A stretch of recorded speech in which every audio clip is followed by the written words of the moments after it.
Good evening, everyone. Fellow Republicans, welcome to the 2022 1st District Lincoln-Reagan dinner sponsored by the Calloway County Republican Party. My name is Greg Delancey, and I am the first Congressional District Chairman, and want to welcome you to Murray, Kentucky tonight. Honored to work with many great conservatives throughout the 1st District, and even if it now includes Franklin County, where the governor resides. I was hoping for some laughter there. Tonight, Senator Rand Paul and Congressman James Comer will share the latest news out of Washington. But first, we would like to take a few moments to honor our faith, our sacrifices, and our country. So first, let's pray together. And I've asked a friend to many of you and to me to lead us, former president of Campbellsville University and 1st District Senator Ken Winters. Ken?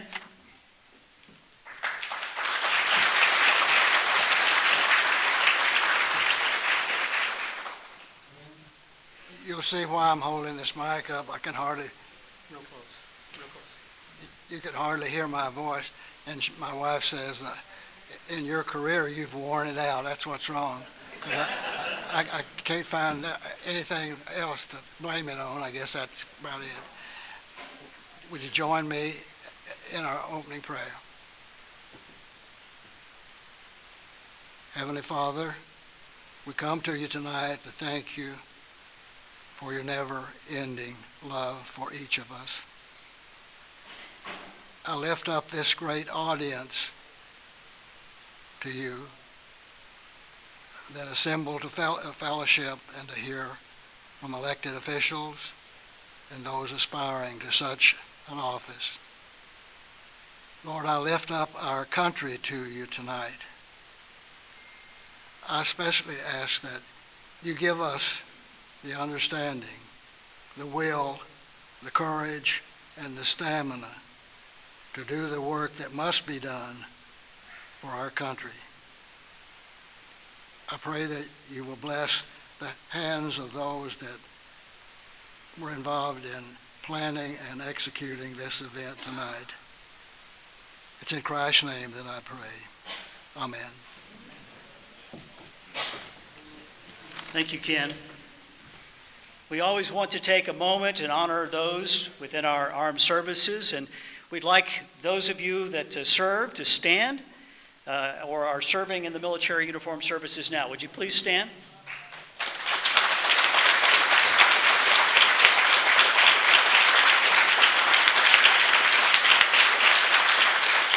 Thank you all. Thank you all. Now I'm joined by one of Calloway County's newest Republican pledges. Please welcome Tim Offerman, a 15-year-old freshman at Eastwood Christian Academy. He has a brown belt in karate, by the way, and a desire to see our country return to conservative values and Christian principles. Would everyone stand, please, as Tim leads us in the Pledge of Allegiance?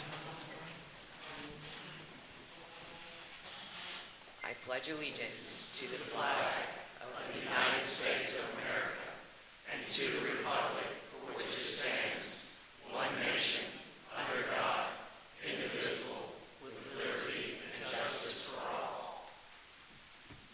Thank you, Tim. Please seated, please. All right. I've been the MC for this event for a number of years, and I truly enjoy it. It is a little nerve-wracking, I have to say, to do this I don't do it on a regular basis, but tonight I'm going to introduce someone special, a special MC, celebrating our grand old party. We wanted to step up the energy tonight, celebration that we have here because we see so many Kentucky voters have decided to join the Republican Party. Now making Republicans the majority political party in the bluegrass, which is good news for everybody.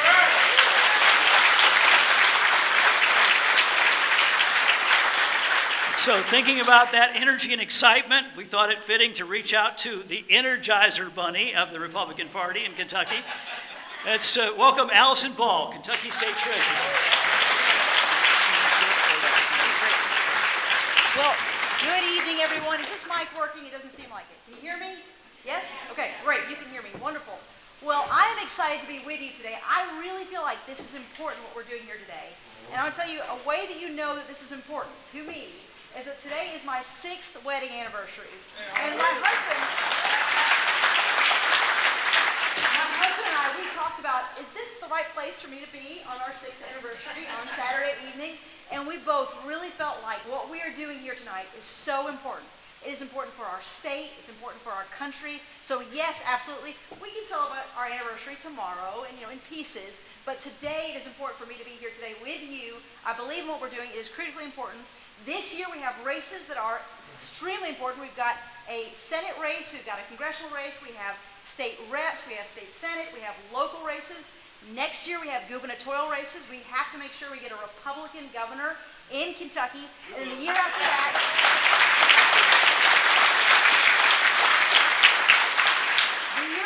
we have to make sure we get the presidency back. We have to make sure that we have a Republican in the White House. So my job this evening is to focus you and fire you up, energize you, but my first job is to get you fed. So what we're going to do now, we've got a buffet in the back. Senator Paul, your table is somewhere, I believe, in the front. You are first, and then after you, Congressman Comer, you are second. After that, we've got the first row, followed by second row, third row, fourth row, fifth row. So, Senator Paul, you are up first. Well, hello, my fellow Kentucky Republicans. 1 year into the President Biden's administration, it's clear that our current Democratic leaders are some of the most far-left radicals ever to hold power in this country's history. Joe Biden once vowed to be a unifier and a moderate. Instead, he's catered solely to the Bernie Sanders socialist wing of his party. Under his watch, Washington Democrats are demanding an ever-increasing supply of your hard-earned money to fund their radical transformation of American society. They're pouring rocket fuel on the fires of inflation while piling a mountain of debt on our grandchildren. They're drowning small businesses in an avalanche of red tape and paying people to stay out of the labor force. Our southern border is in shambles. Our military is retreating all across the globe. Our economy is stalling. Quite clearly, the Democratic agenda is a failure. But there's hope in these bleak times, and that hope is you. All around the country, conservatives like yourselves are banding together, organizing, and fighting back. And in Kentucky, I know we aren't about to allow Washington Democrats to drive our country off the cliff. As the only congressional leader not from New York or California, I've been proud to stand by your side in this fight. Senate Republicans are a firewall protecting Kentucky families from the liberals' radical agenda. We won't let them pack the courts, give amnesty to millions of illegals, mandate critical race theory in our schools, or attack your Second Amendment rights. This year, we must come together again to support Republicans at every level, re-elect Kentucky's Republican members of Congress, send Rand Paul back to the U.S. Senate. That's the only way we can put the liberals on their heels and defend the Commonwealth. So I know I can count on you to keep working toward that goal. Thank you for all you do, and please enjoy your time together. God bless you all. We're going to move on to our next item, and I have a distinct honor. This is something that I am pleased that I get to do. I get to introduce our first speaker, and it's Senator Rand Paul. And I remember when Senator Rand Paul came on the radar screen in my mind when he first got elected in 2010, and I remember the Rand slide, as it was called.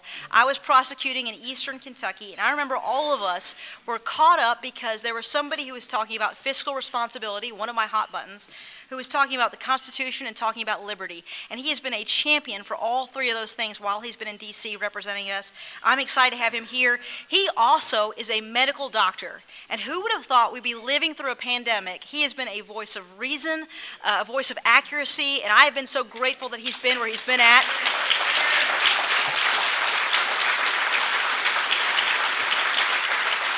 It is a joy to see him stand up to Dr. Fauci.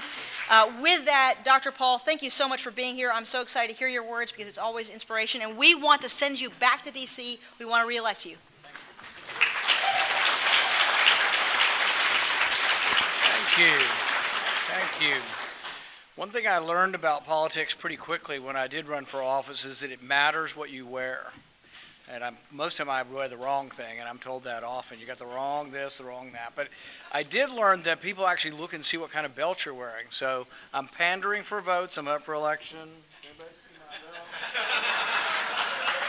So I've got my Murray State belt on, but I learned that people actually look at things like this because we do a lot of interviews in Bowling Green, at least we used to, from a satellite truck or a satellite at Western University.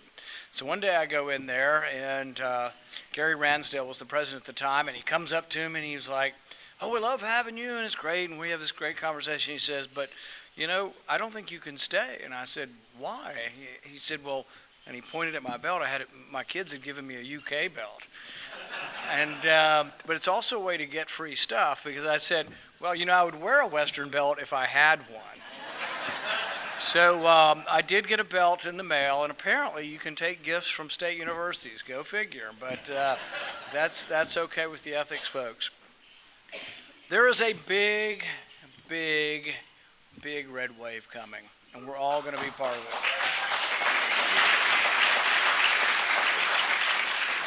People have been saying for months we're going to win the House back. Absolutely, we're going to win the House back. How many seats, Jamie? 50, 60? A bunch. But we're going to win the House back, but we're also going to win the Senate back. And one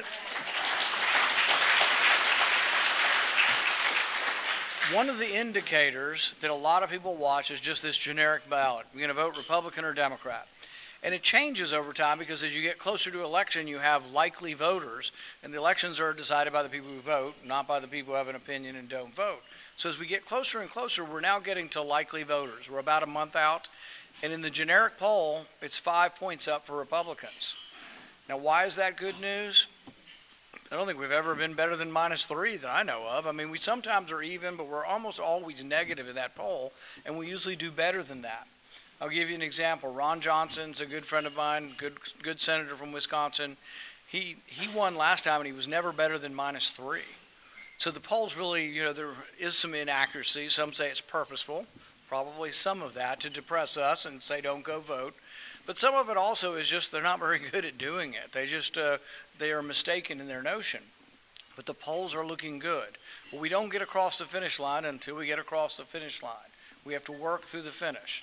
Yes, it's great. We finally, for the first time in our history, are the majority party. That's awesome. We're going to be there. We're going to get there. But there are good things that are going to happen to us also.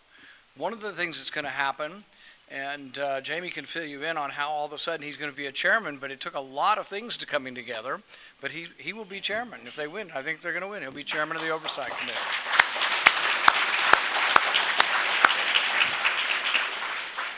And if we win in the Senate, I've got the chance to be the chairman of 3 different committees. Now, they don't let you have 3, but I have 3 different committees. And to me, what makes a difference is where I can have the most effect.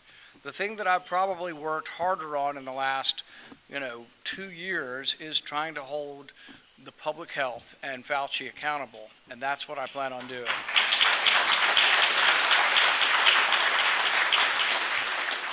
It won't come easy. The liberal media completely turns a blind eye, and you think, oh, he's America's doctor, and he'll do anything, and he believes truth and apple pie in America. It is like pulling teeth. That's the dental analogy. I'm at the dental table tonight. It is like pulling teeth to get any information out of him.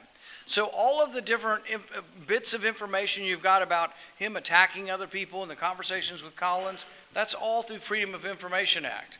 My understanding is that you only get that when it goes before a judge and a judge rules, they have to give the information. So they ruled the other day that he had to give us some information on how much money they receive in royalties. And it's like, okay. They sent it to us, and it's page after page completely redacted. There's no information. They gave us the totals, though, and the totals are somewhat astounding. 1,800 scientists at the NIH received $193 million. Now look, I'm not against intellectual property, even for people working in government.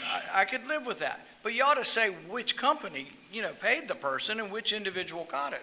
It'd be like your local school board, and someone sits on the school board who also just happens to have a textbook company. Wouldn't you think they'd have to divulge they have the textbook company before you vote on who you're going to buy the textbooks from? So on this vaccine committee, I asked them, there's all these different committees. I said, do any of them receive money from the people who make the vaccines? He won't answer. He says, we don't have to tell you.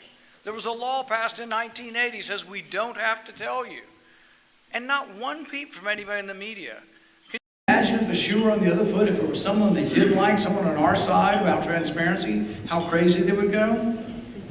On the gain of function, on the idea that we're taking viruses, they were in Wuhan and all The United States, taking viruses that have known lethality, 15%, 50%, maybe even 60% lethality, and they're going, hey guys, you think we could see if we could make it more transmissible? Wouldn't it be cool if we take this virus that's 50% lethal and we see if we can aerosolize it? Wouldn't that be a great experiment? I had 3 scientists come in. It took me 2 years to get this hearing. I had 3 scientists come in, and all the Democrats boycotted. It was not even a committee hearing, it was a subcommittee hearing. And I had them come in, and all 3 of these scientists said this.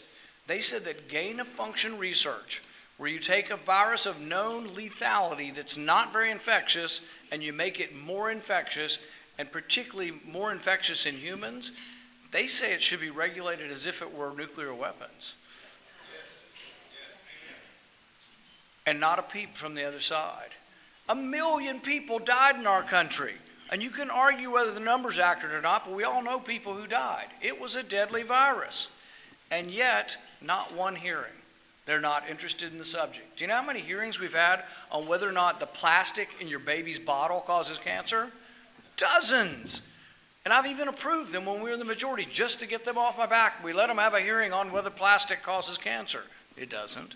But the thing is 1 million people died, 6 million people died worldwide, and no hearings, not one committee hearing.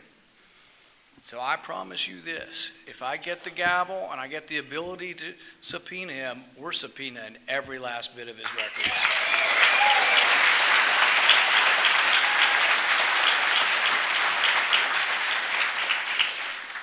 And I've been thinking about this. It may not be good to think too much about something that might not happen, but if it happens, one of my first calls will be to Chamey and to Jim Jordan and to Chuck Grassley. I think the 3 or 4 committees that have jurisdiction on this ought to work together. Why? Because we need to be a team doing this, but also because we can't send 4 subpoenas to Fauci. We need to do one. We need to agree on the investigators. We need to do this as a team and try to have one investigation. And I think it can be very probing. And what we need to do is what we don't always do. You see the sort of the show hearing where we all get our 5 minutes. It's not very coordinated. I think this needs to be private depositions. We get as much information as we can, and then we finally do have a public hearing, but we know every answer before it happens. We've got all the testimony, and I think we have to get to the truth of this. And people say, why? Because you want Fauci to go to jail? Maybe, but it really isn't that personal to me about him. It really is about trying to prevent this from happening again. We are still doing this research. Now, the science is a little complicated, and I won't go into it, but there's a scientist by the name of Stephen Quay. He swears that some of the research in Wuhan, by looking at blood that went through the sampling machines and looking at traces from that they found traces of a Nipah virus that has 60% mortality. He says they're experimenting with this stuff. But they're doing it in our country, too. This has been a debate for over 10 years, maybe 15 years in our country. They're doing it in Galveston. They're doing it in North Carolina. Should we really be taking a virus where we know it kills 50% of the people, but fortunately it's not very infectious, and trying to make it more infectious? The way they do this is they keep infecting a rat that has human lungs, which is a little bit out of this world, but a rat that has human lungs. Get that in your head. And they keep running it through until they find something that'll be becoming infectious. I saw a good description of the day from Robert Redfield. Remember, he was head of the CDC under Trump. And he had this to say, and this is what a lot of the people are saying when you say, could this have come from animals or could this come from the lab? There's a mountain of evidence that this came from the lab. Will we ever have 100% certainty? Only if the Chinese admit it and say, oh, whoops, we've got the genome here. Yeah, we had it all along. They're never going to admit it. But there is a mountain of evidence. But one of the most particular and most important parts of the evidence is this. And this is why Fauci and them knew this the day they got the sequence. They get the sequence in January of 2020, and when it comes forward, they say, holy cow, it's got a cleavage site. This is when the virus comes in, it cleaves, it opens up to get into the cell. This cleavage site is for humans. No other coronaviruses in that family have it, and this one has a human cleavage site so it can get into the cell. But it's even worse than that. The coding for it that codes that cleavage site is the same coding that is commonly used in labs to insert this site, but is not commonly seen in nature. They tested 80,000 animals in Wuhan, and none of them have the virus. It all adds up. It keeps adding up and adding up. And it's important because we're still doing this. I think not only do we need to get to the bottom of it, I think there needs to be either additional international treaty on civilian forms of this, where every the civilized countries come together and say, we're not going to do this research, and we need to be leading the way. We have nuclear nonproliferation, we have bioterrorism. We need to have an international treaty saying we're not going to do this. That doesn't necessarily stop China, but it would be at least some rebuke to countries. Do you want to be part of the group of civilized nations that doesn't do this? I think this is incredibly important. Our response was abysmal. Our response led to delayed learning. Even the American Pediatric Society now says, oh, well, yeah, kids used to learn to talk at about 1, but 2's not bad, right? They've changed their standards because kids are slowed down because of the masks. It'd be one thing if the mask saved any life. I think they saved 0 lives. Nobody's life was saved by the mask. Cloth masks don't work at all. Surgical masks might work a little bit. The N95 may be a little better if you'll leave it on all day and not touch it. They've only done one randomized study on this throughout it's called the Dan mask study. They had 6,000 people with masks and 6,000 without. No difference in the groups. Compare Florida to California, wildly different policies. In California, they will arrest you if you're on a paddleboard by yourself. They'll send the Coast Guard after you. And in Florida, everybody's at a restaurant, everybody's retired, and they just leave you alone. And the incidence of the curve, exactly the same. Incidence of death, about the same as well. So we have to get beyond this. Stickers on the floor, the only thing they did was make the guy who makes the stickers richer, all right? Talk about a great racket. Get the contract, the government contract for 6-foot stickers. But none of it really worked. What did work? Immunity. You get immunity in really 2 basic ways, from a vaccine or from the disease. 99% of you have immunity now, either from the vaccine or the disease or both. But where I really question Fauci on this is he seems to dismiss completely the type of naturally acquired immunity you get after getting a virus. So a couple weeks ago, I showed him a video of him. Dr. Fauci, would you like to see Dr. Fauci from 2004? And the video had him as a woman calling in and says, my daughter had the flu, does she need a flu shot? And he was very forthright, he was certain, and he was very honest. He said no. The most important, the most effective vaccine of all things is getting the infection. They tell liberals this, you know how they respond? Liberals will say, how dare you? You want people to get COVID and die. No, but if you've already had it, I want to be honest with them. Is there some protection to having had it? How many people in the audience think they've had it naturally, the disease? 80%. And then some of you might have even had it and don't know you had it because it can be asymptomatic.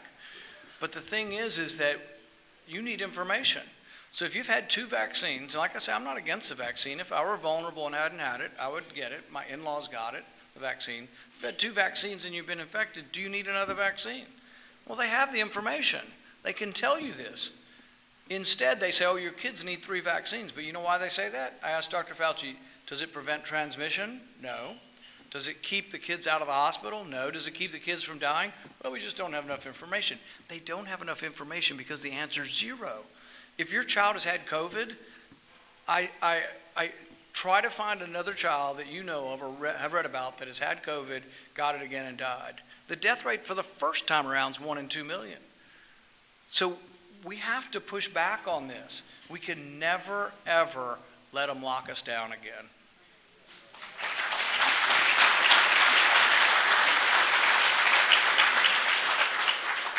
It wasn't just the loss of liberty. It wasn't just that they sent the police to your church on Easter Sunday. They destroyed the economy. We're still suffering from this, and the suffering's not over. I think that the inflation's going to go on. I think interest rates are going to go higher. I think inflation is going to go on. Why? Because there's about $2 trillion that's been dispersed but not yet spent. It's gone to your cities and your counties and to the state. $1 trillion in infrastructure and another $1 trillion in COVID. God knows what they want to do with the COVID. But they have all this money out there and it hasn't been spent yet. It's sitting in the coffers. When it's spent, it's going to be inflationary. Why? Because it was all borrowed. We have no money up there. It's where I'd like to compliment the state legislature. Your state legislature has wisely used your money, and they have over $2 billion. And when you suffered from the tornadoes out there, the state legislature sent you $200 million. When Eastern Kentucky suffered from the floods, they sent them $200 million. What did the federal government send? What's the rainy day fund like at the federal government? Minus $30 trillion. I mean, this is the extravagance and the waste, and really we have to do something about it. I think we're going to win in a red wave, but we got to make sure somebody has the guts to take the red wave, do the right thing, and cut out all of the spending.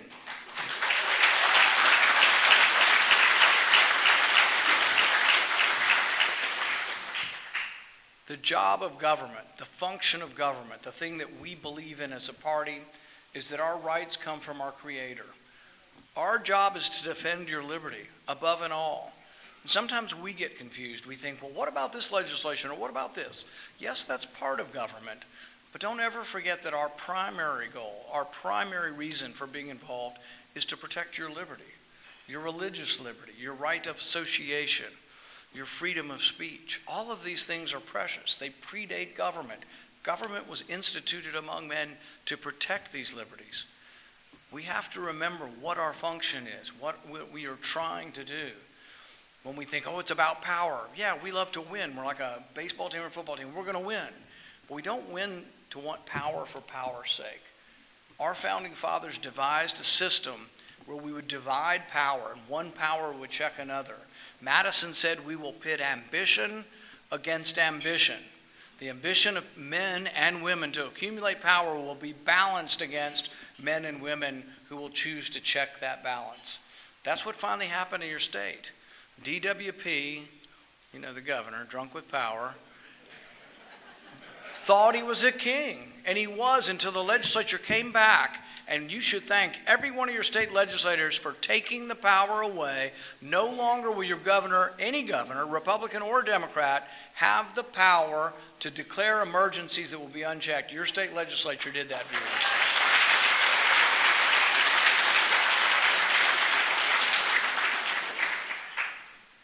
We live in the greatest country ever, to be upon the face of the earth. We will remain great. We will get through this trial. But it's going to take all of us who care enough about our country to come to something like this, to vote, to get others out. If we do, I think it's a country worth saving. It's a country worth fighting for. It's a country that I think each and every one of us are worried. We're afraid that it's slipping away from us. Get out there. Do your part. I know I will. Thank you very much. Thank you.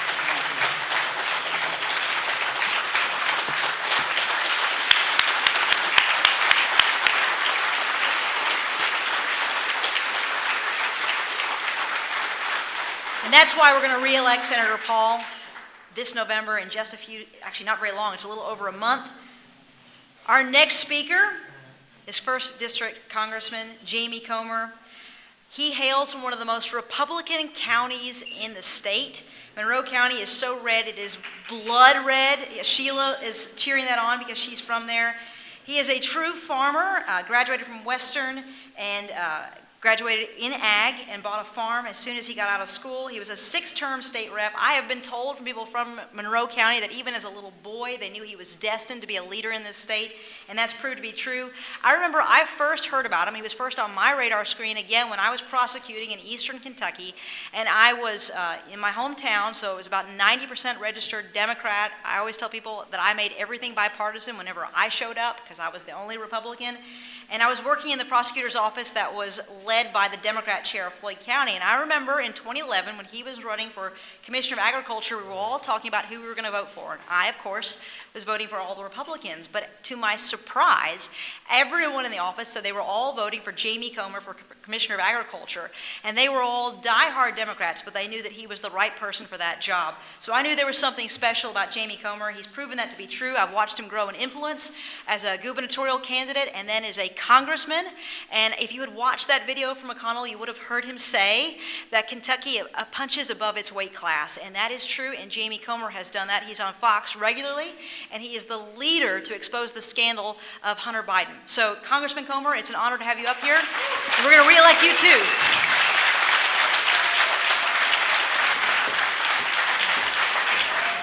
Thank you, Allison. Thank you all. Thank you. Thank you for being here. Thank you for your energy. Thank you for everything you've done to make the 1st Congressional District a Republican district. You know, this district is shaped a little odd, right? By the way, Daniel Elliott, all these state representatives, thank you for standing up to Andy Beshear. Thank you for your great conservative leadership in Frankfort.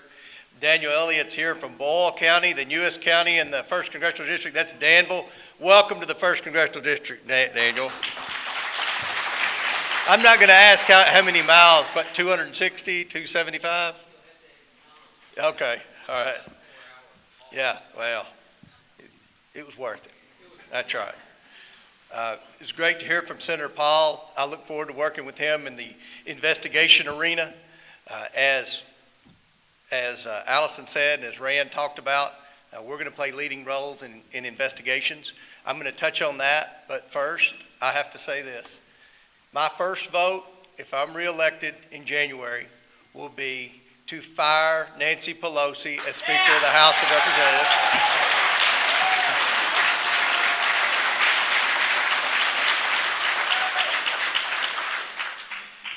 And I think my second vote will be to repeal the 87,000 new IRS agents that Joe Biden just passed through with the Democrat majorities.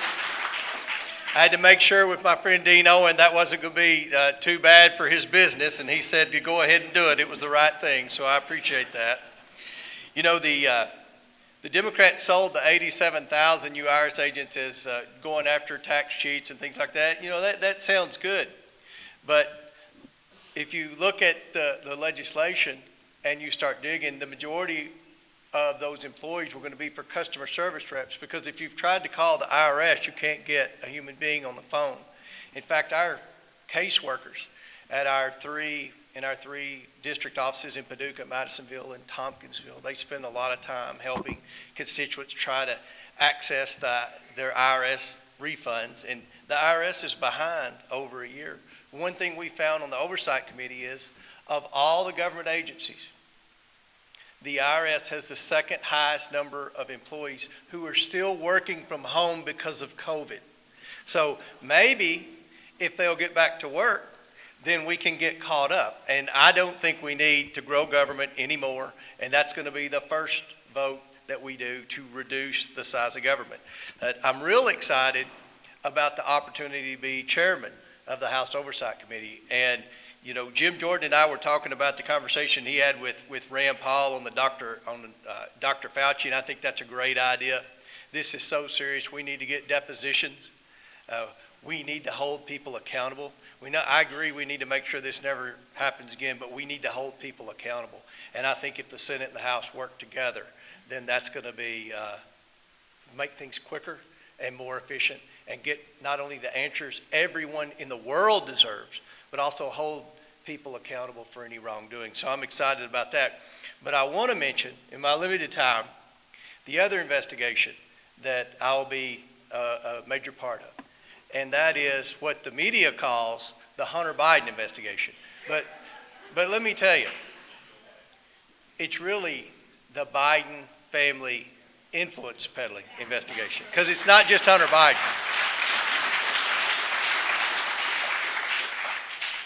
You know, each week I try to go on TV and release a little bit more information that we find. Last week we released the maps of China that Hunter Biden was presenting to the Chinese to try to negotiate not only a deal to buy American natural gas, but also to try to help the Chinese start purchasing interest in the drillers for natural gas. Now think of that. You know how outraged everyone is over China buying farmland in North Dakota. I'm outraged by that too. That's nothing compared to owning the drillers for the natural gas industry. They already own a major interest in the semiconductors, which is in everything that we do, all of our cell phones, everything else. If you have TikTok, I hate to tell you, but if China wants to know where you are, they know exactly where you are right now because of your location. They have compromised so much of our technology. Do we really want them to own our infrastructure of our energy industry in America? And who is leading this effort? The Biden family. The Biden family. So we released that last week. But then this week, the person who made the map, because you know Hunter Biden wasn't smart enough to make a map in Chinese, right? It was his assistant. Started digging on this assistant. And she is a young lady from China who, dig a little more, was very active in the Chinese Communist Party, and dig a little more, and in conversation with our whistleblowers who are former Hunter Biden associates, she's a Chinese spy. So it's the same situation we had with Eric Swalwell with Hunter Biden. There's a big difference in Eric Swalwell and Hunter Biden. You know, Eric Swalwell is a member of Congress. Look, we're a dime a dozen, right? We're all replaceable. But if you're the son of the Vice President of the United States, who's keeping, according to Hunter's emails to everyone, keeping the Vice President of the United States up, paying his bills and everything else, then that's a national security risk. The reason we're investigating Hunter Biden is not political. It's because I sincerely believe that Hunter Biden is a national security risk who has compromised his father, the President of the United States. So we're going to continue to try to expose this. We're going to continue to get answers. As soon as the November elections are over, all the letters that we've sent to the White House and to the Treasury Department requesting information that I should have already gotten, we're going to demand that information and tell them that we expect to see that on January the 5th or 6th, whatever day it is that we'll assume the majority. If not, then we'll let them explain in a congressional hearing with a subpoena why they haven't delivered that information. It's that important. The two biggest issues in America with conservatives right now, it should be the two biggest issues with everyone, is trying to determine the origination of COVID-19 and hold people accountable for any potential wrongdoing or any potential cover-ups, and then trying to determine if our President of the United States is compromised by our adversary. I'm going to give you two examples. And I know most of you watch Fox News and Newsmax and you read Breitbart and you read all the conservative publications, you know this. I just want to make sure you know this. The media will always ask, you know, and I'm going on CNN tomorrow. So it's not just the conservative. We try to, you know, everybody needs to hear this story. The two examples that Joe Biden has done to try to cover up, protect, block congressional investigation. Two examples that I can give right now that he's compromised because of his son's shady business dealing. Number one, the suspicious activity reports. If you've heard me talk about that, if you're a banker, you know what a SARS is, a suspicious activity report. That's when the bank notifies the federal government that we believe our client may have committed a criminal activity. I'm going to go out on a limb because I was the director of a bank for a long time, for over a decade. I'm going to say that nobody in this room has ever had a suspicious activity report. If you have, you haven't had more than one. And I'm pretty sure that nobody's ever had one. I'm pretty sure you don't know anybody that's ever had one because there's so few. They're very seldom does a bank do that because that's the bank inviting the bank examiners to come in and look around, and no bank wants the bank examiners to come in any more than they already do. Hunter Biden had 150 of those. These suspicious activity reports were created by George W. Bush after September the 11th to try to be able to track foreign transactions from foreign terror cells into the United States. Now, they've expanded over time to include things like money laundering, but whatever the reason, it's suspicion of criminal activity. He had 150 of these from 5 different banks. Under President Bush, under President Obama, and under President Trump, any member of Congress had access to suspicious activity reports because they were created so that law enforcement could share information.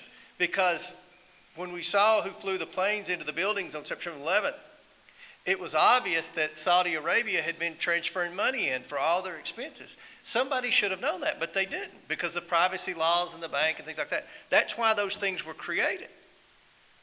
And they also was created so Congress could have access to them. When Joe Biden came in on day one and started doing executive orders and rule changes like canceling the Keystone Pipeline and canceling the construction of the border wall, he did a lot of other things. One of those was he changed the rules to where Congress could have access to suspicious activity reports. Now that didn't get any press because the big story was he stopped construction of the border wall and he canceled the construction of the Keystone Pipeline. That was obviously dominating the press. So it was slid in there. And honestly, I learned a lot of members of Congress, in fact, probably 99% of members of Congress didn't know what a suspicious activity report was. When I found out that Hunter Biden had 150 of those, then, we start going to the press and going to the media, and obviously the liberal media, the mainstream media don't cover it, conservative media does. We've written to Janet Yellen, the Treasury, several times, and she's basically the last time replied back, God bless her, and she said, we can't give this information to you because you're not in the majority. Well, two things. First of all, that's not the way the rules are, but let's just assume that's the policy. We're going to be in the majority, hopefully, in January, and I think 40 days we are going to have a red wave. We're going to have access to those suspicious activity reports, and we'll be able to move forward. So I'm excited about the opportunities that lie ahead. In a Republican majority, we're going to have to get serious about reducing spending. That means every leader in Congress on the Republican side is going to have to pledge to stop the spending. We're going to have to stop the spending, or the interest rates are going to continue to rise, and inflation is going to continue to rise. But as conservatives who are frustrated because of what we've seen over the last 2 years of the double standard of the media, of the double standard of some of the intelligence agencies, we need to see answers. We need to see people held accountable. And that's what I'll pledge to do today. Everything in my ability to hold people accountable for wrongdoing in influence peddling with our adversaries around the world, to hold people accountable for wrongdoing and cover-ups with the worst pandemic that we've seen in my lifetime. And I think we can do that. So I will conclude by again thanking you for your support and friendship over the years. I am on the ballot in November. I do have an opponent. I would appreciate your support. Vote for all these great Republican state legislators here. Vote for Rand. We need a Republican majority. We need to have a mandate. We need to go there, and we need to get the job done. Thank you for your support. Thank you for being here tonight. Really appreciate it.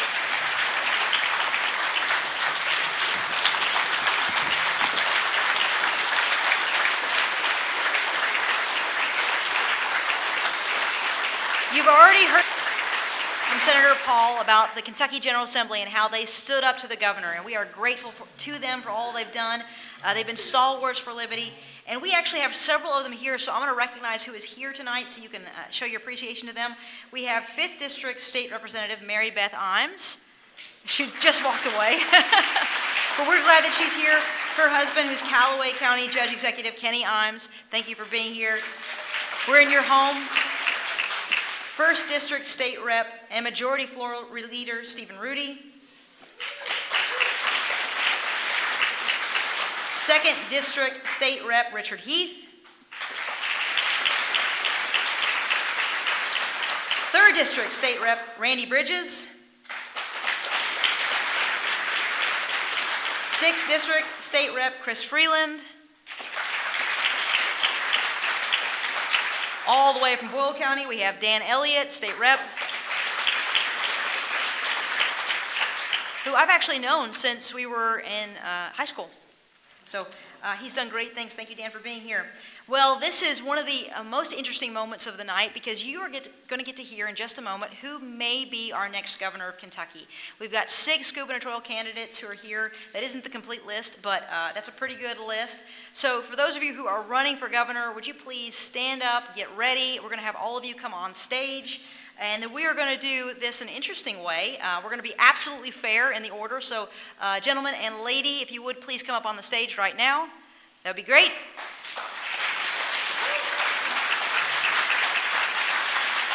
And you should be proud of these gentlemen and lady because they have said that they are willing to take on Andy Beshear to make sure we have a Republican in the governor's seat. That is exactly what we need to do next year. It's critically important that we get behind the winner. Like I said, we've got a unique way we're going to do this today. So come on up, everybody. Very good. I am on the Kentucky Lottery Board as state treasurer. That's one of the things that I'm statutorily obligated to do. So I sit on the lottery board. That being the case, we have Kentucky lottery balls. I don't have a real machine, but we'll make this work. We'll do this old school style. And we are going to time you gentlemen and ladies. So we're going to do this right. You're going to have an equal amount for each one of you. You're going to get 7 minutes, Greg? 7 minutes. Greg is going to tell us when you have 1 minute. So he's going to start waving that flag over there. When you see him waving, know you need to wrap up. And then he has a buzzer. So if you keep going, you're going to be buzzed. So we're going to do this.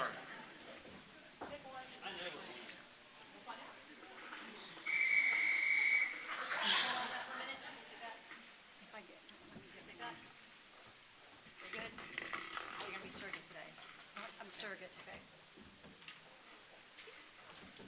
Well, I guess I don't have to hide my eyes. All right, who's got number one? Savannah's number one. All right, Savannah, stick it in. Who's got number two? Very good. Number two. Who's got number three? Number three. All right, well, this side first. This side. Four. 5, 6.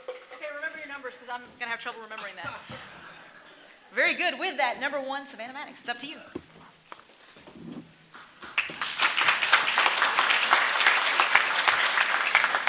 Ladies and gentlemen, it is truly an honor to be with you this evening, and it's wonderful to see so many familiar faces, but some of you I've had the opportunity for the first time tonight to meet in person, so I just want to give you a little bit of background about myself before we get into what we really came here to discuss tonight. I am Savannah Maddox, and I live on a farm in Grant County with my husband Eldon, who's here with me tonight, as well as our 2 children, Levi and Laura, and just 1 week from today, my son, my oldest, is going to turn into a teenager. So if you would, please keep me in your prayers on that. I don't think I'm quite ready for that yet. I currently serve in the Kentucky General Assembly. I'm getting ready to go into my 3rd term in office, and I have spent my time in Frankfort defending your constitutional rights and your individual liberties and fighting back against wasteful government spending and government overreach. Tonight, we have a lot to be proud of as Republicans. We have a majority of registered voters for the first time ever. We have a supermajority in the General Assembly. And soon, very soon, we will replace Andy Beshear with a Republican governor. Kentucky's next governor needs to be an authentic Republican who has both the courage and the experience to stand firm for what's right, even when the going gets tough. We need to set the bar high for Republicans. And I know what you're thinking. You're thinking that I'm probably the last person that should be talking about setting anything up high because I'm always the first person to move the microphone down whenever I speak in public. And my husband, he's always having to get stuff off the top shelves for me. But what I will do is I will stand tall on principle. When Andy Beshear shut down our businesses and our churches and our schools and all of those things in the context of his egregious executive overreach, I fought back from day one. I did everything that I could. I filed legislation, I rallied with citizens at the People's Capitol, and I spoke loudly against Beshear's tyrannical overreach when other folks were silent. Leaders lead, even when it's not politically expedient or popular. I led from the front, and I didn't wait on polling data or for Beshear's favorability to come down or anything like that before I took decisive action. Your constitutional rights, they don't go out the window just because there's a virus going around or at any time. Now, folks, we are paying the price for politicians who refused to take action, who refused to stand up when it mattered most. Record high inflation, high gas prices, mass shortages, a low workforce participation rate. That's all the direct results of politicians who lacked the courage to stand up and say no whenever COVID was used to expand the size of government to the extent that it was. And I'm telling you, Difficult decisions are going to have to be made to get this nation back on track and to get our Commonwealth back on track. Making difficult decisions is what I've committed to.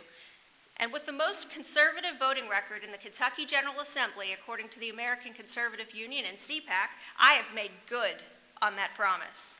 In all likelihood, our next governor is going to be a Republican. The question becomes, the question we have to ask ourselves today, is it going to be an authentic Republican who will stand up and fight when it matters, someone like Ron DeSantis? Or is it going to be another go-along to get along, fence-straddling moderate like Mike DeWine, who frankly led Bashir every step of the way with the mandates? All of the time I hear folks say, anyone but Bashir, and mostly I tend to agree, but that said, we no longer have the luxury of electing moderates simply because they have an R beside their name. Kentucky's next governor needs to have a proven track record of fighting back against the radical left. We have to fight back against the political indoctrination we're seeing in our schools, the proliferation of socialism. We have to fight back whenever the left tells us that our children can change their gender just as easily as that they can change their socks, and we have to fight back against the enormous burden that is being placed on us by wasteful government spending. People are awake, and they now realize that the battle is here, and it's now. Republicans across our great country need to rise up and take our nation back one state at a time. I believe that the folks in this room tonight are ready to do exactly that. No more D.C., no more Washington, D.C. values dictating what we do here in the Commonwealth of Kentucky. No more paying people to sit at home and not work. No more taxing you from the moment that you wake up until you put your head on the pillow at night.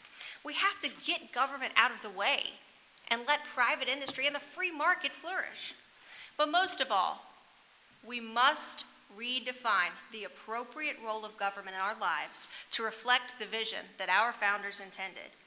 But you know what? I do believe this, to the very core of me.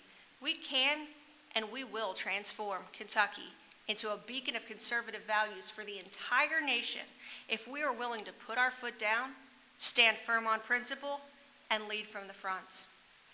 Now, I'd love to have you join with me today. I'd love to answer any question you have afterwards. I'm going to stick around as long as I'm able, but for more information, please feel free to visit my website at savannahforgovernor.com. Again, I'd like to thank everybody who made this evening possible, as well as the folks who took time out of their evening to be here. Thank you all. May God bless you all, and may God bless the Commonwealth of Kentucky.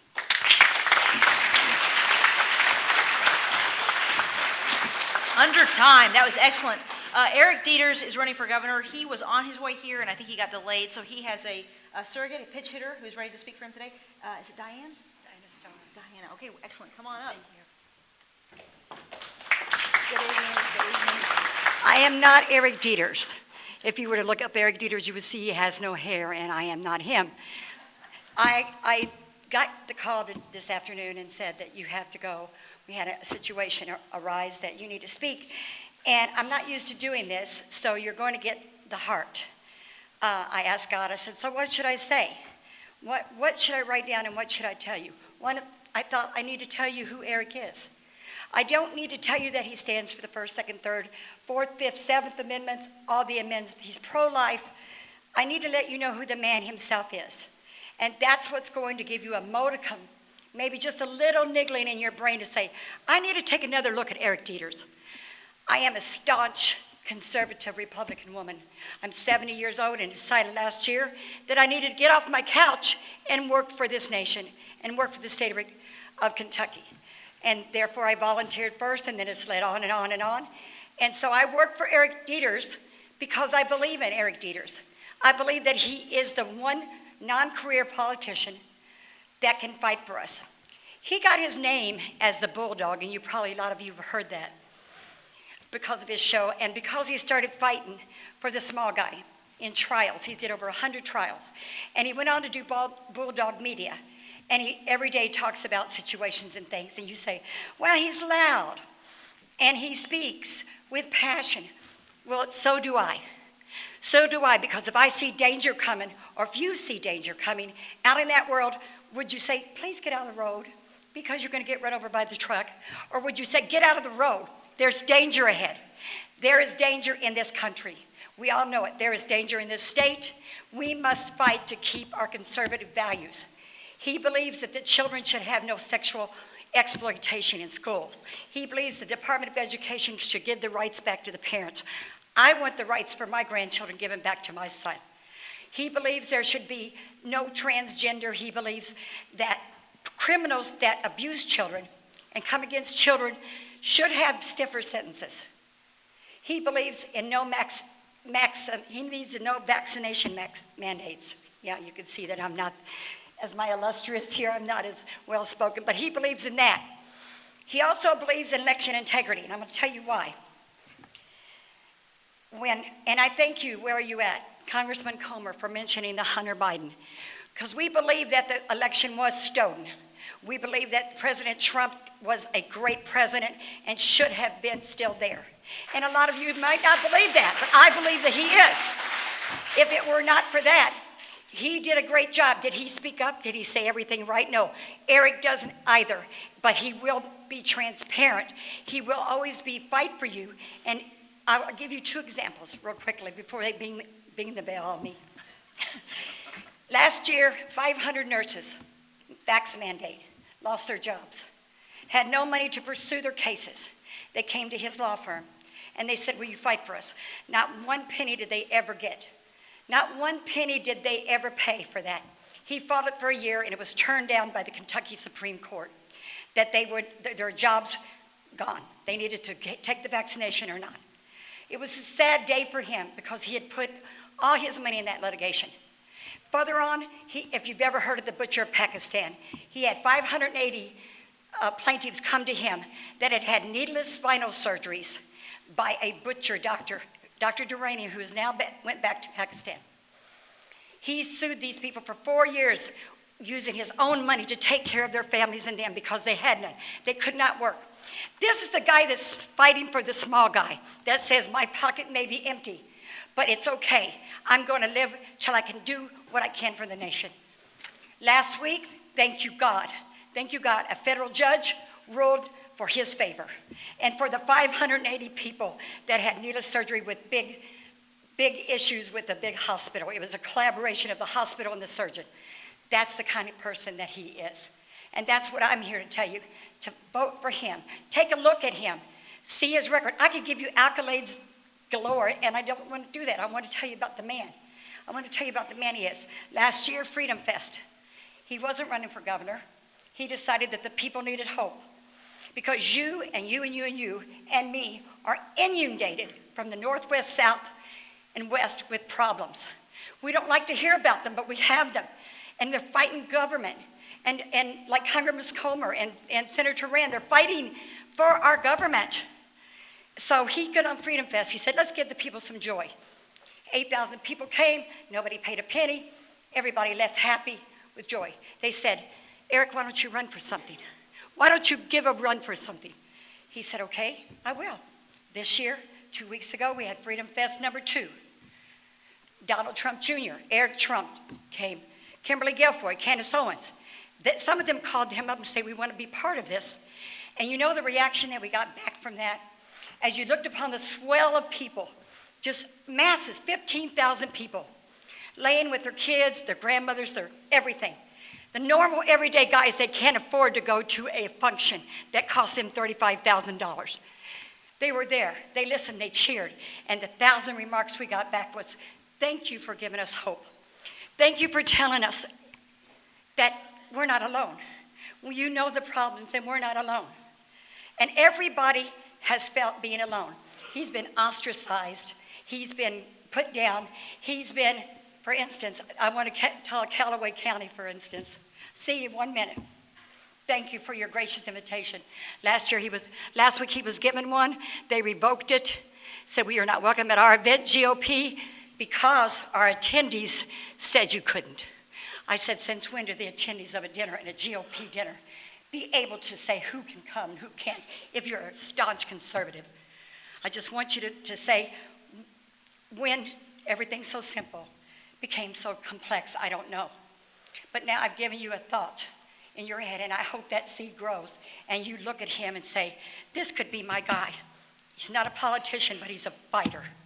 So thank you for your time.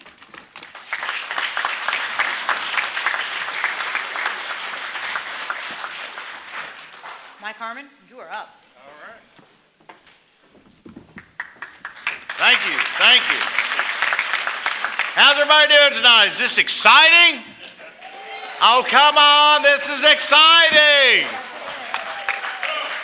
Now, everybody who knows me, of course, I'm your Kentucky State Auditor, but everybody knows me knows I always like to start with something funny. And guess what? Some of you who've known me for a long time have heard this joke before, but I'm rolling it back out from the 2015 race, and I'll explain why in a minute. So there was this Kentucky girl, fell in love with this Indiana boy, and she calls up her daddy and she says, "Daddy, I am in love with Clarence." He said, "Clarence? Isn't Clarence from Indiana?" She said, "Yes, sir, he is." He said, "I don't want you marrying Indiana boys. I hear they're mean. Sometimes they throw chairs." That's a Bobby Knight reference for y'all to remember. But, but you know how little girls are. They got their daddy wrapped around their finger. And, of course, I've got two, so I understand that as well. So she goes ahead and gets married. 2 years later, she calls up her daddy and says, "Daddy, you're right. Clarence being mean to me." He said, "Don't you worry. I'll grab you two big brothers. We'll take care of old Clarence." So they hop in the car. They drive to Louisville. They drive across the bridge to Indiana. But as soon as they get across, Dad turns around and starts heading right back to Louisville. And the two brothers says, Daddy, aren't we going to help Sissy?" He said, "Boys, I'd love to. But didn't you see that sign we crossed the bridge? Clarence, 11'7".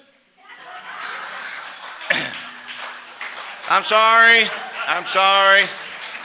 Now, I told that in 2015 because the race that I had in 2015, I had $45,000 going against Adam Edelin, who had $800,000, who Rachel Maddow had described him as the next up-and-coming Southern Democrat compared to Bill Clinton.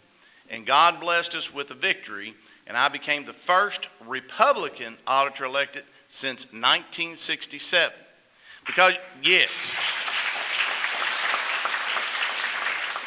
sometimes in life when we see giants, but God sees grasshoppers. So we was truly blessed. Now, the very first thing I did when I was in the auditor's office is I told all our people, we're not going to target anyone, we're not going to give anybody a pass, we're just simply going to follow the data. I think that's important in the auditor's office.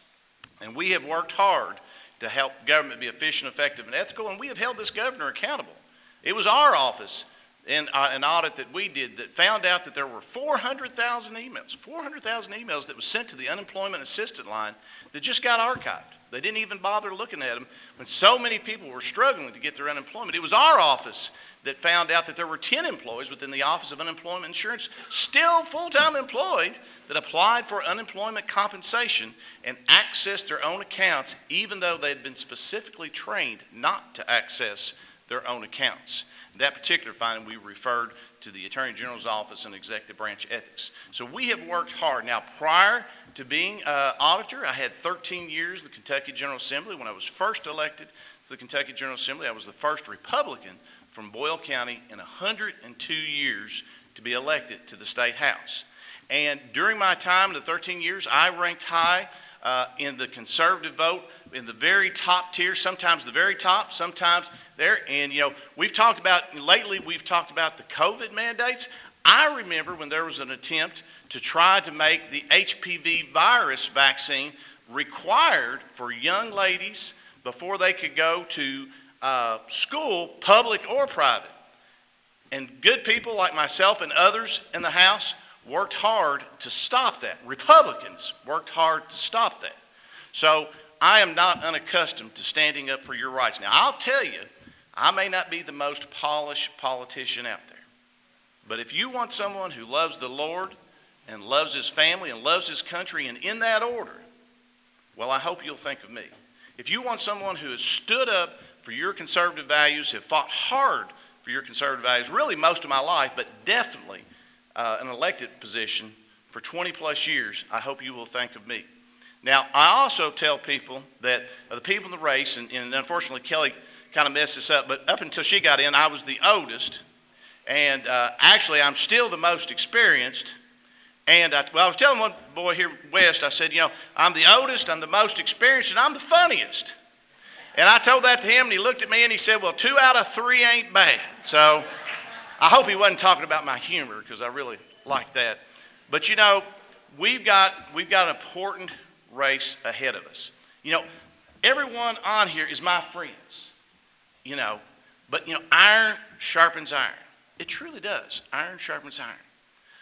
But when we're done, of course, we got to take care of 2022 first. But when we're done with the 2023 primary, we've all got to come together. We have all got to come together. Because guess what? A house divided, it just can't stand. I mean, the good book tells us a house divided can't stand. And when 2023, the primary is over, we've got one mission, one goal, and that's to make Andy Beshear a one-term governor. That's our goal.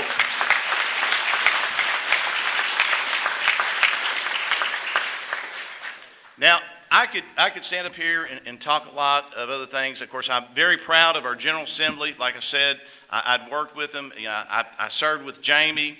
He did an exceptional job while I was there. He was exceptional as ag, and he's an exceptional congressman. And every one of these people that I love dearly because they have worked so hard. They fought. Daniel Elliott followed me in the State House. He's doing a wonderful job. I served with Rudy. Now, the one thing I have to say about Rudy is don't let him have your cell phone if you're getting up to talk because he will call you while you're on the floor.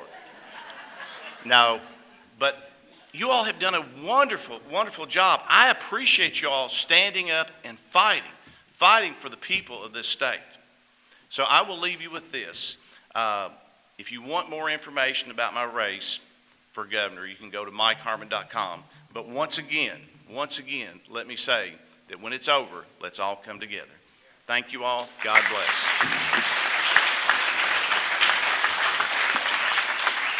Our next gubernatorial candidate is David Cooper.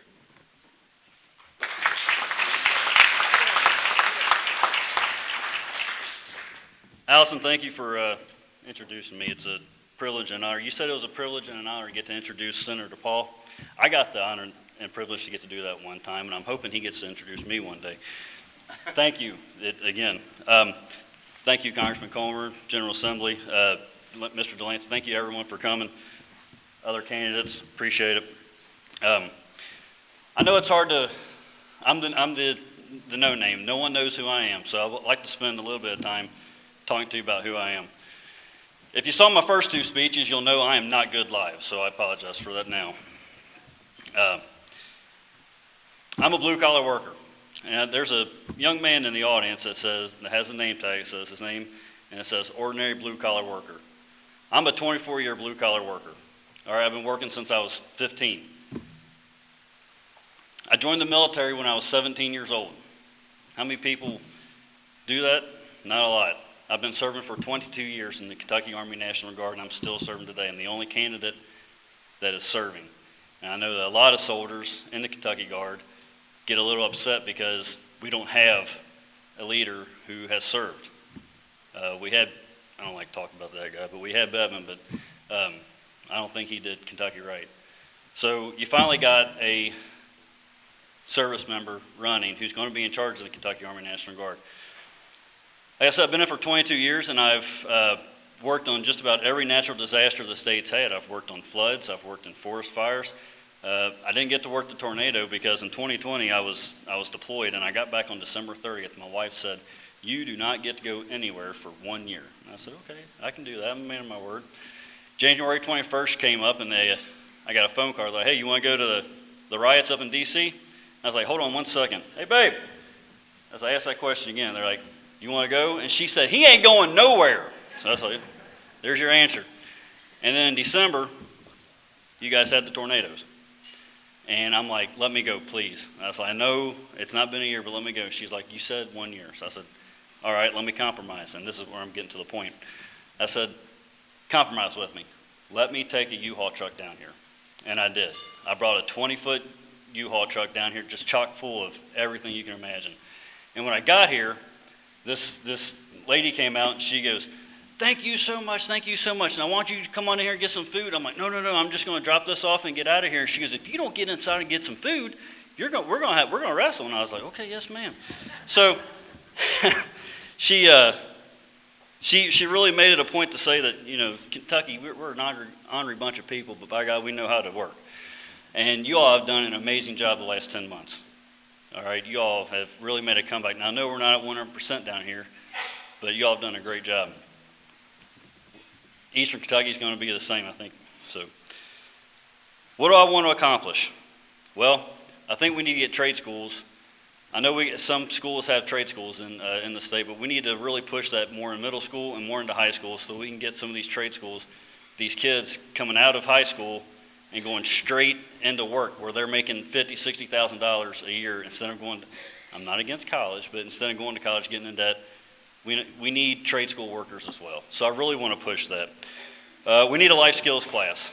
We need a life skills class so that these kids aren't ordering from Grubhub or food delivery services every day and spending all their money and then complaining, hey, I don't got no money. Well, it's because you don't know how to do stuff.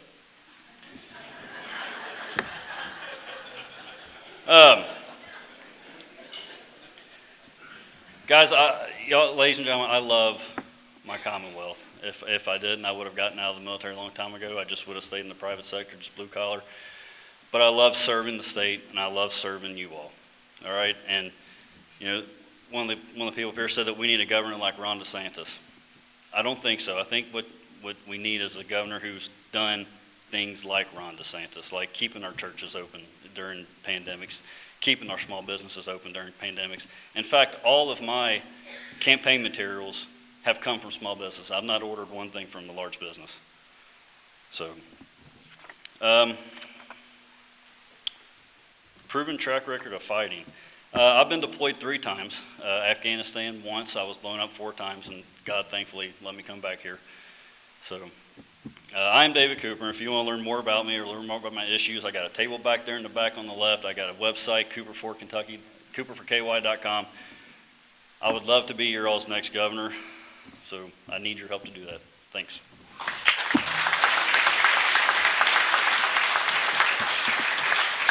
No one has gotten a buzzer yet. We're going to keep it going.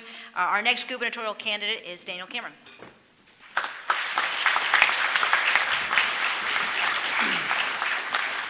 Well, thank you, Allison, for that introduction. And Greg, thank you for assembling this group tonight in the 1st District.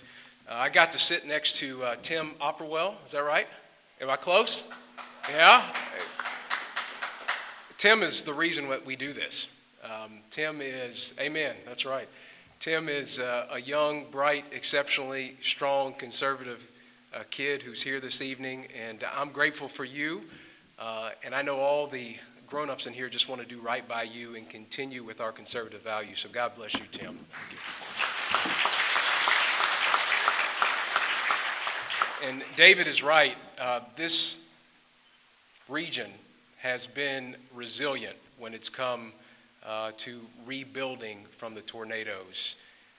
And I know there's been a lot of blood, sweat, and tears, a lot of prayers, a lot of work that's gone into the efforts. So God bless you all, and thank you to those who are in this room that were able to extend themselves and give resources to help folks that were trying to get back on their feet.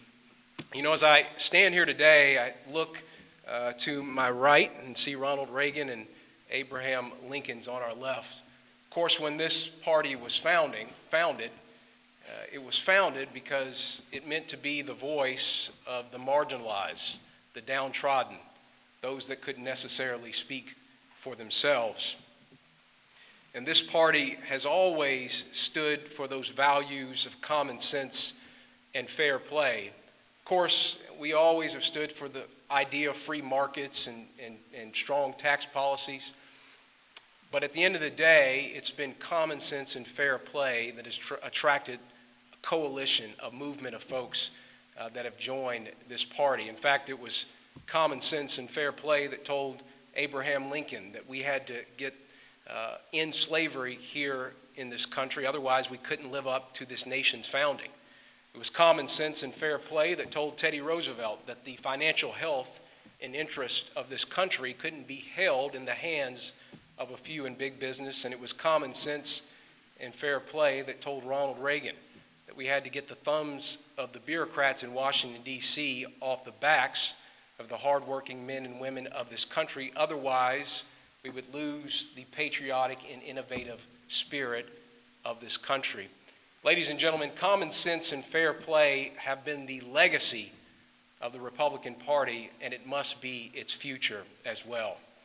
And I say that because if it's not our party that stands up for common sense and fair play, we know that it won't be the Democrats.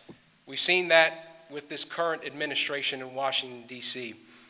They tell you that 2 quarters of negative growth isn't a recession. They tell you that our southern border is secure. And they tell you, that's exactly right. And they tell you that if you have an electric vehicle, all of our energy issues will just go away. And we see it here on the local and state level as well. We had a governor that picked winners and losers. He told you that if you were a church, you were a small business, or you were a school, you had to close. But if you were a big business, you were allowed to stay open. We saw him refuse to stand up for parents when the Department of Justice told you were a domestic terrorist because you cared about the educational opportunities of your kids. And he told you that he didn't care about the integrity of women's sports. Ladies and gentlemen, I am confident that come November of this year, we are going to return Jamie Comer to Congress and Rand Paul to the Senate and restore common sense and fair play to Washington, D.C.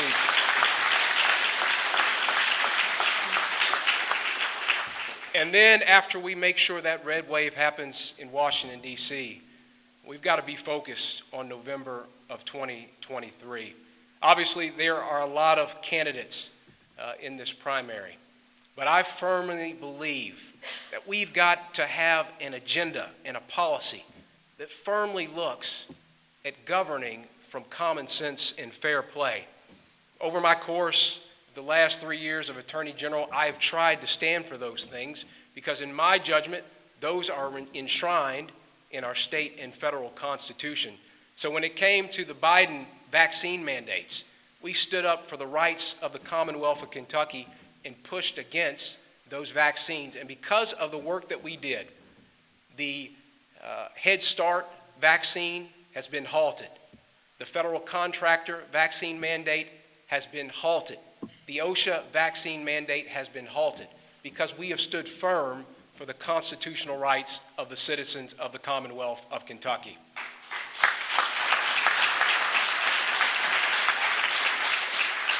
And ladies and gentlemen, I've been in the arena over these last 3 years. We've had folks, even when we bought a new home in Louisville, Kentucky, welcome us to the neighborhood by protesting on our front yard. But we have always done right by the values of the Commonwealth of Kentucky, and we've always done what's right without fear or favor based on our laws here in the Commonwealth and not what someone might tell you on CNN and MSNBC. That's the type of leadership that we need, someone who has a backbone, somebody who is willing to take the slings and arrows in the coming years ahead. We need a common sense agenda, one that is for parental rights and for the educational opportunities of our children. We need a common sense agenda that tells you that we are going to defend our police, not defund them. And we need a common sense agenda that says that it's not okay for biological men to play women's sports. And finally, we need a common sense agenda that stands up for the rights and the lives of the unborn, and I've shown that time and time again that I will protect the lives of the babies. We need your help. We've got some big endorsements, but at the end of the day, I need your help to get across the finish line in first place. God bless you. God bless our Commonwealth of Kentucky, and thank you for this evening. God bless you. The last gubernatorial candidate this evening is Ryan Quarles.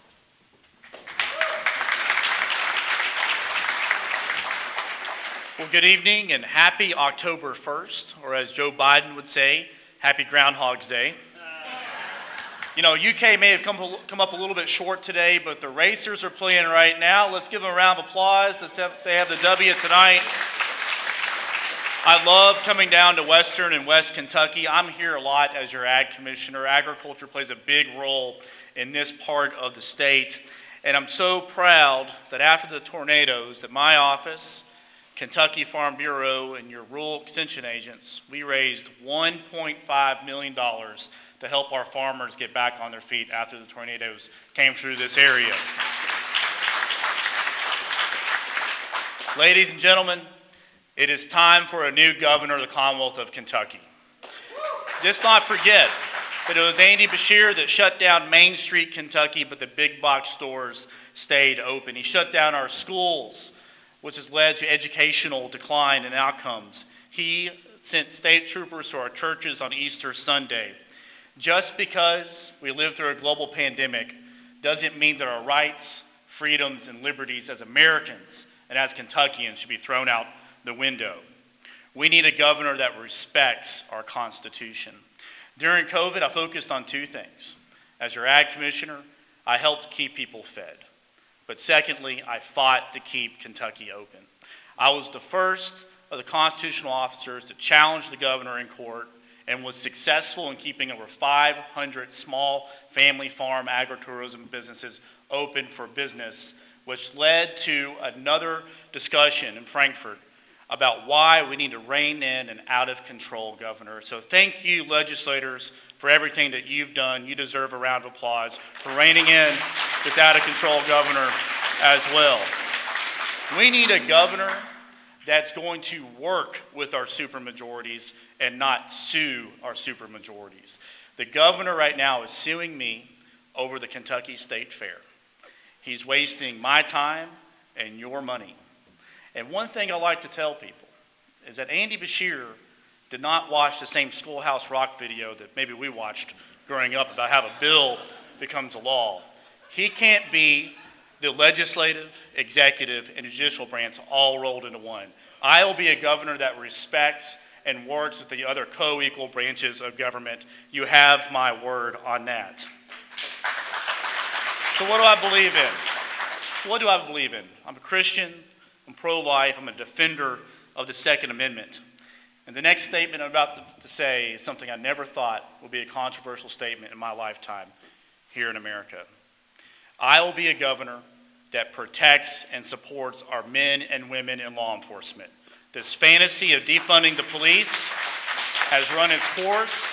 All you have to see is going on in Seattle and Portland to see what happens when a governor does not have the back of our men and women in law enforcement. Louisville, Kentucky is now a top 10 homicide city in the country. We can do better. Another thing I believe in is that parents should in fact have a say-so in what's being taught in their local school districts. They deserve to have an influence on what's going on with parental choice. I will be a governor that, with a state blessed with natural resources, a governor that will not hesitate to promote American energy independence so we're not dependent upon foreign countries for both our fuel or our economic future. And I will be a governor that will not hesitate to stand up against President Biden. We may not be a border state, but we have border state problems. Can anyone tell me what the number one cause of death in Kentucky is, age 18 to 45? Fentanyl, exactly. And where is it coming from? Coming through Mexico. We need to make sure that we have a governor that will stand up and promote a secure border down south as well. And we also need to have a governor that says it's time to stop paying people to sit at home and watch Netflix. Let's get them back into the workforce. It's what's best for our state. And now, since we're in Western Kentucky, I'll be a governor that does whatever it takes to get Asian carp out of our lakes down here as well. Tonight, I would like to ask you to join in on our campaign, our energetic campaign for governor of Kentucky. I'm running a grassroots, people's first, wear out the shoe leather campaign. I've been down to these counties so many times, and I wanted to ask you to be part of this movement. We're going to take a positive message to all corners of the Commonwealth. I'm going to visit every single Kentucky county twice and every Dollar General store once. So you know we have a lot of stops ahead of us as well. Now there's 10 of us in the primary. There's 10 of us, likely more. We have almost as many people running for governor as there are horses in the Kentucky Derby. And the way I see it, I think it's best for our party to run a positive, clean race. Because if we don't, it only stands to benefit Andy Beshear. I think that I can speak on behalf of most of us, or all of us on stage, that we're all friends. We just happen to be applying for the same position. And I'm so proud that in my race, I have the endorsement of over 160 elected officials, many of whom are in this room tonight. Your judge executives, your magistrates, fellow legislators that I served with as well. But before we talk about 2023, I'm focused for the next 40 or so days on 2022. It's so important that we help everyone on the ballot this fall that's a conservative, that's a Republican, to get elected, from our courthouses to our school boards, our supermajorities in Frankfurt, re-elect Congressman Comer and make him Chairman Comer in Washington, D.C., and send Rand Paul back so he can finally fire Dr. Fauci and get the answers as well. And I agree with Mike Harmon that after 2023, we will be the litmus state test about what's going to happen in this country leading up to the 2024 presidential election, that with your help, we can make something in common of Andy Beshear and Joe Biden and make both of them one-termers. We can do it, and it starts right here. Folks, I love our country. I love our Commonwealth. I never thought that I would ever live in a country, in a state where a kid that grew up working in tobacco in Franklin County, which, by the way, I can say I grew up working in the 1st District now because of redistricting, that I love our country. May God bless you, and may God bless the Commonwealth of Kentucky. Thank you all so much.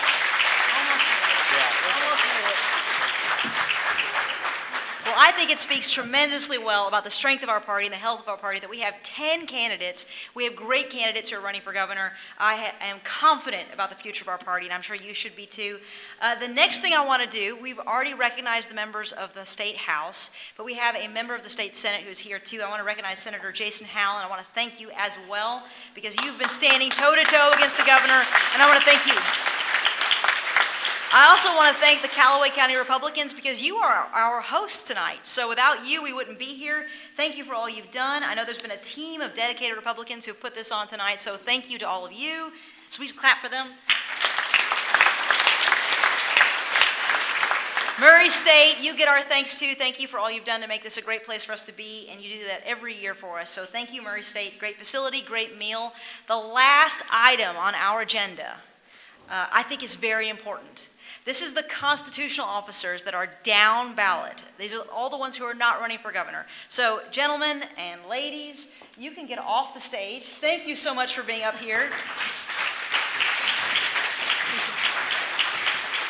If you are running for down ballot constitutional office next year, that means you are not running for governor, so you're running for something else besides governor, please go ahead and come up on the stage. We're going to do this really quickly. This is, like I said, the last item on the agenda tonight. So stay focused, stay with me. I want to tell you real quick why this is important in Kentucky.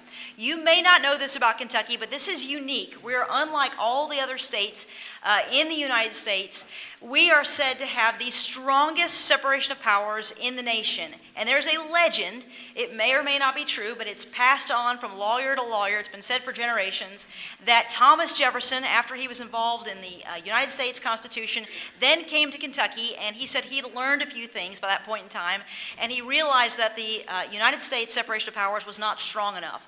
So Kentucky is supposed to have been written, that separation of powers part of our document is actually supposed to have been written by Thomas Jefferson himself, and we have what is considered to be the most robust separation of powers in the country, which means we not only elect our governor, but we elect all of our constitutional officers, and they all have the authority to act on your behalf in their particular spheres. So these races are important, and I'm on the ballot next year. So I'm going to go first. I didn't pick it, Greg put it on there for me, but I'm going to go first. Everybody, just so you know, we got 3 minutes, same rules apply. As you've heard, I am your Kentucky State Treasurer right now, and it has been an honor and a privilege. I've been the top vote getter twice, both both times that I've run, and I have loved doing the job. I have been your watchdog of taxpayer dollars. I've made sure whatever comes out of my office is in line with the Constitution, is in line with the law. It is accurate. I've stopped cyber fraud. I've stopped embezzlement. One of my proudest moments was standing up to the governor in 2020 to say that he should not use taxpayer dollars to pay Kentucky State Police to go to your churches to spy on you, write down your license plate numbers, and threaten you with arrest if you were going to church. And I did that in 2020, so I've been that watchdog of taxpayer dollars. While I've been treasurer, I also launched a transparency website so you could see where your money was going. We were ranked 24th in the nation on transparency before that happened, and then we were moved to the top 10 in the nation on transparency. That background has prepared me well to run for state auditor. So I'm running for state auditor next year. Please remember me. I have been that watchdog, and I want to continue being a watchdog. And this will allow me to have a deeper dive in the state's finances. I think it's more important than ever with lots of COVID money that has come in, with West Kentucky Fund money that's going out, with East Kentucky Fund money, Team Kentucky money. This money needs to be watched and it needs to be protected, and we need to make sure that it is being used exactly the way it's supposed to under the law and under the Constitution. So I want to continue as your watchdog in the auditor's office. I want to make sure you have transparency. When we know where our money is going, we can make the right decision. So I'm going to make sure that we are transparent, there's accountability, and also I believe as a prosecutor, I am well prepared to make sure that if this needs to be prosecuted, if somebody is not doing the right thing, that I can finish the job and somebody will end up in jail if they should be. And I want to work with counties to make sure that at the front end, they're doing things right. I want to make sure that we are using cost-saving measures. We're saving money. I'm a believer in fiscal responsibility. So I'm excited to get in there as your watchdog in the auditor's office next year. Please remember me. Thank you very much. That's it for me. All right, there's several folks behind me. The first one who's going to be up is Richard Heath, local man, who's running for Commissioner of Agriculture. You've got 3 minutes. Thank you, Allison.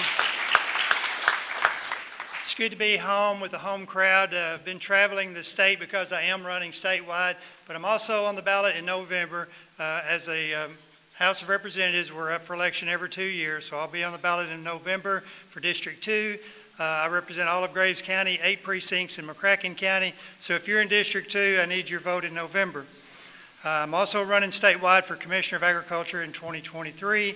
I share something in common with 4 of these guys in the audience today. We ran for statewide office in 2015, and that was Commissioner Quarles, Mike Harmon, Kenny Imes, and myself. We were serving in the legislature as representatives and running statewide. It's a common practice in Kentucky because in Kentucky, we're one of 3 states that elects their constitutional officers on an odd year. So it's a common practice and we do it all the time. So as far as the Ag Commissioner race goes, in addition to growing up on the farm after high school, I raised corn, soybeans, wheat, and tobacco, put myself through college here at Murray State, and earned a master's degree in agriculture. After college, I took a job managing the Graves County Co-op store, so I have the farm background and the ag business background. In 2000, I bought my oldest brother's barn building business that I still own today, so I bring small business ownership to the race. I served in the legislature for 10 years. I've been chairing the House Agriculture Committee since 2017. I currently serve on the Kentucky State Fair Board, so I've made contacts with ag businesses and agriculture leaders and farmers all across the state of Kentucky. So I have a lot more name recognition this time than I did in 2015. So these are the life experiences I bring. Commissioner Quarles and I both ran in 15. We had a really close primary. I received 91,200 votes. He got 92,600 votes. So if you do the math, that's 0.75%. So I've waited for 2 years for him to complete his 2 terms, and then I'm going again.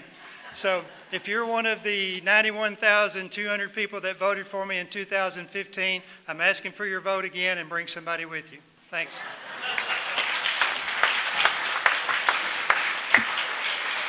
Very good. Our next race that we're looking for is treasurer. I think it's the best job of all the constitutional officers. Our first speaker is Andrew Cooperrider. Well, thank you guys very much. I can tell you this much. Around the campaign, we call these chicken dinners.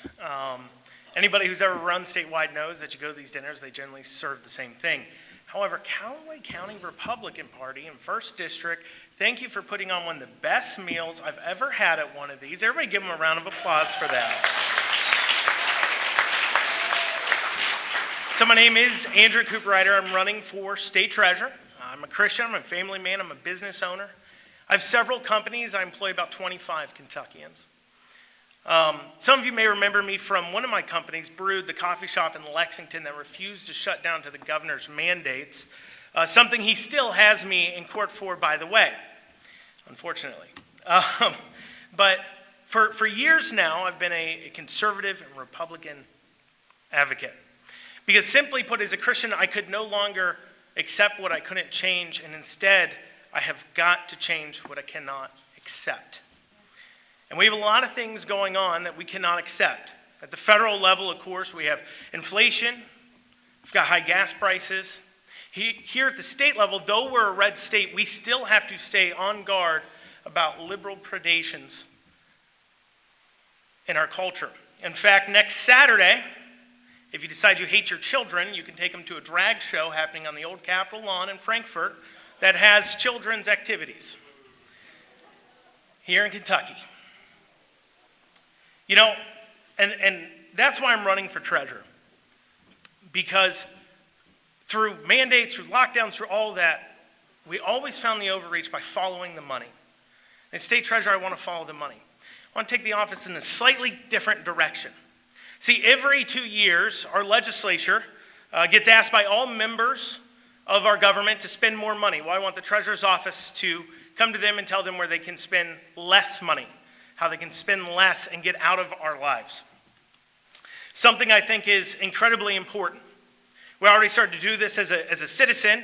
A few months ago, I recognized that they are spending about $3.4 million on DEI programming in our K through 12 school. I was able to work with the legislatures, and just a month or two ago, they denied every single DEI contract being put in our K through 12 schools, including not rehiring the Director of Diversity, Equity, Inclusion, and Belonging. That doesn't sound Orwellian to you. Those are the kinds of overspendings and overreach that I think we need to be fighting. And as a business owner with that unique experience, I can take our transparency to the next level. My involvement in tech companies means I'm able to have the know-how to put in place a transparency at the next level to build on what Allison has done. I think it's very important that we elect people with the proper and right experience, the experience like you guys have. Thank you so much. I'll be at the back. Come back and see me. Next candidate for state treasurer is O.J. Oleko. Well, thank you, Treasurer. Thank you, everybody, for allowing me the opportunity to speak with you today. It is an honor to be here. I'm considering a run for state treasurer because I believe that we need proven conservative leaders who can take what Treasurer Ball has done and make sure to build upon her leadership over her last 2 terms. I know this pretty well because I spent 4 years working for Treasurer Ball, 3 of them as her deputy, implementing her conservative vision. All the great things that you heard her mention that she got to do, I was right there alongside her, making sure that our conservative principles could get done.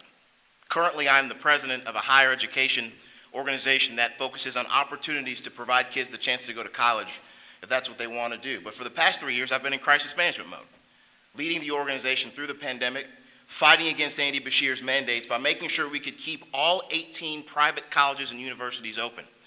And we were successful, saved 10,000 good Kentucky jobs, and made sure that 57,000 students could stay enrolled. We didn't make a big fuss about it because I believe that you just do your job and you keep going. You don't do it for accolades, you do it because it's the right thing to do. I think we need a good conservative leader who can do that in this role as state treasurer, not only with the experience, but also to bring in new voters who can make the case why America is great and why Kentucky is good. My parents came to this country with nothing. Came here from a country in West Africa called Nigeria. They came to the United States in 1980 in search of a new life at the same time that Ronald Reagan was headed to Washington, D.C. because we believed that we needed new leadership in America. It was in Reagan's America that my parents found opportunity. My dad worked hard, put himself through college, and became a college professor. And my mother did the same thing to become a nurse, and it was that middle-class life that allowed them the opportunity to buy a house and put 3 kids through college, and now their favorite, their baby boy, gets to stand up in front of you today. From poverty to prosperity, one generation. This is a uniquely American story, a uniquely American experience that now, praise be to God, my wife and I, we look at our 2 daughters and we say, you will never live a day in poverty because of the sacrifices that my parents made. My parents could have gone anywhere in the world. They chose America. And thankfully, by the grace of God, Kentucky chose them. Next year, as I consider this run for state treasurer, I will ask you all to make the same choice. I will ask you all to choose me, to choose a candidate who can lead and make you proud, who can win in November and expand the party and bring in new voters who know the conservative principles are the right principles. I'll ask you to choose me, a candidate who knows the office backwards and forwards, who will take what Treasurer Ball has done to the next level, not because I want to, but because I know how to. I was there for 4 years. We need leadership of people who know what they're doing. Choose me, because my parents chose America so many years ago. Thank you again for the opportunity to be here. God bless you.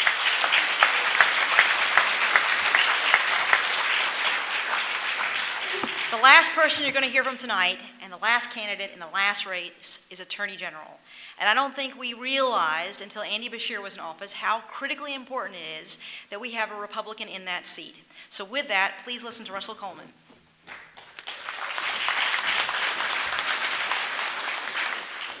Friends, our Commonwealth, the families of our Commonwealth are under attack. They're under attack by violence and dangerous drugs. We know this because our urban core in this Commonwealth, Louisville, is a more dangerous city than Chicago. We know that because it has back-to-back years, the highest homicides, not in our lifetime, but in the history of the Commonwealth. Meanwhile, Louisville's down 300 police officers. We know this because even Lexington, that city where so many of us have gone to school, parents are starting to question whether they want their kids to attend school there. In Lexington, we're down 100 police officers. And we know that across this Commonwealth, and if there's one number I'll leave you with tonight, it's 68%. We know that across this Commonwealth because murder is up in rural Commonwealth counties, in our rural counties, 68%. And we live in a Commonwealth that's down 300 state troopers. We know that because in 2020, as we focused on so many other challenges, we lost 49% more Kentuckians to drug-related death. Last year, we lost almost 2,300 of our neighbors here in this Commonwealth to drug-related death. 2,300, 107,000 Americans. We lost 9 here in Calloway County. And every bit of the poison that went into our kids' noses and arms, every bit of the poison that caused empty seats at those chairs next to us, empty seats at the pew, every bit of that came from over a porous southwest border with Mexico. And there is no sense of urgency by the current administration to tackle that issue and secure our border. This is heavy stuff. These are dark issues. And I am so glad, though, that even in a venue like this, a beautiful venue with a fantastic dinner, that we belong to a party honoring presidents and served by leaders such as the soon-to-be chairman of Oversight that tackle tough issues, that look into the darkness, that take on threats to protect our families. And ladies and gentlemen, that's why I'm seeking to serve as your next Attorney General. That is why I'm seeking to continue the mission of what President Trump asked me to do when he appointed me to be the United States Attorney, your United States Attorney for the Western District of Kentucky, when he directed me to make America and make Kentucky safe again, to take my background, my experience, my ideas, and my fire in the belly to work on your family's behalf. I served as a young FBI special agent in 2007, during the height of the surge alongside the United States military. I've seen what hopelessness looks like. I've seen what a breakdown in the rule of law looks like. And I am so glad to belong to a party. I am so glad to spend time with so many leaders tonight that are willing to step into that fight. So I welcome the opportunity, welcome your support, and I look forward to joining you in that fight. May God bless you.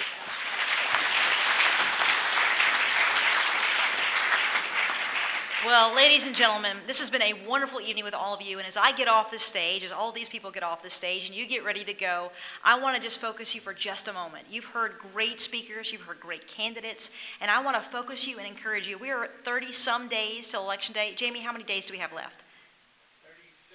36 days to Election Day. So this is the time when we need to be focused and ready and energized. You have work to do. When you leave here, when you go to church tomorrow, for the next few weeks, please spread the word about these conservative Republican candidates. We need to reelect Jamie Comer. We need to reelect Rand Paul. We need to reelect our House members, the local races, all these Republican races that are up this year, and we need to be motivated next year to make sure we take the governor's seat back, we win all these Republican seats, and the following year after that, we make sure we get the presidency in Republican hands again. So God bless you. Be excited and energized. This is up to you. We can do this. Stay focused, stay energized. We're going to win. Thank you very much.